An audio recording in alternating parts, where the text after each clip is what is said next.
everyone, and welcome to Tabor Talk. I'm your host, Michael Tabor. So, getting right into this, going back, man, this last week or so, I've been going back and listening to nothing but Tim Ferriss, some of his old podcasts. So, episode number 52, he has a man named British gentleman, young man, Ed Cook, and he is, I have his Wikipedia page here. Ed Cook is a grandmaster of memory, and he's written a book, and he's like number one. He's like in the Guinness Book of World Records for doing these crazy memory tricks. So let me just tell you what grandmaster of memory is. A grandmaster of memory, GMM, first awarded in 1995. You need to do three memory feats. Number one, memorize 1,000, excuse me, let me repeat that.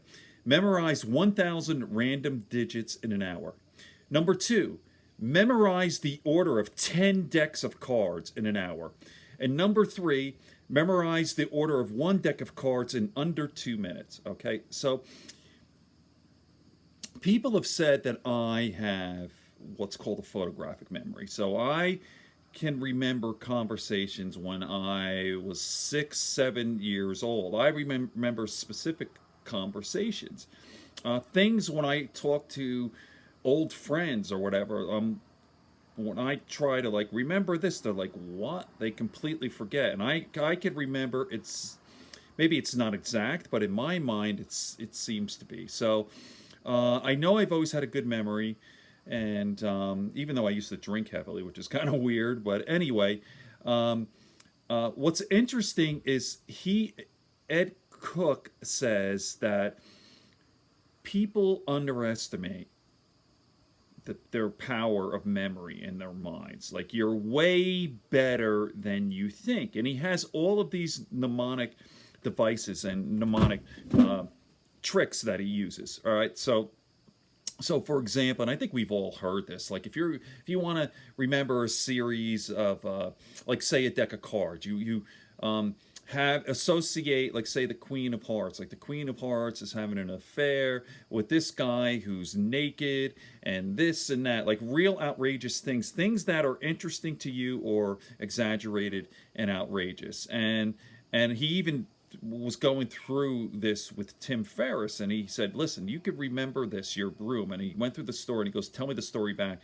And sure enough, Tim came close, and this was out without practice. So what I found to be very interesting is I have my own mnemonic devices. So I memorize passages from books. I could recall books that I've read 25 years ago. I could remember certain passages, and I have my notebook here. Like I said, one of my favorite books of all time is Houston Smith's World Religions, and I actually found one of my notebooks, and this is some of the stuff that I remember, right? And I'm going to go through this sometime, but look at this. Like, this seems like, and take a look. All right, I'm going to turn around a little bit. Okay. This seems, the reflection.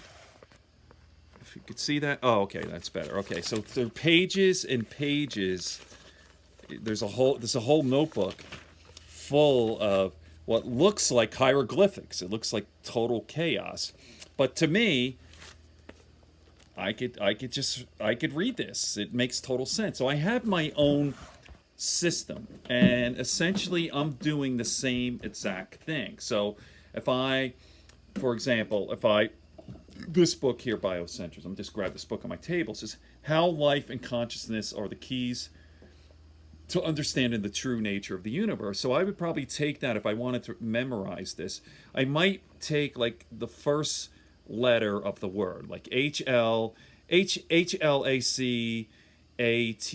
That's one way of doing it. So if I just saw HLACA, I'd say how life and consciousness. You see what I mean? It's an association, and it's just practice. Now I get better and better and better at that. Like, sure, I guess I'm gifted in a sense that I do have whatever you want to call photographic memory, but the real key is tricks, these mnemonic devices. So I think I'm going to do some more videos on this and actually demonstrate what I can do and how this stuff works. Okay, I hope you enjoyed this.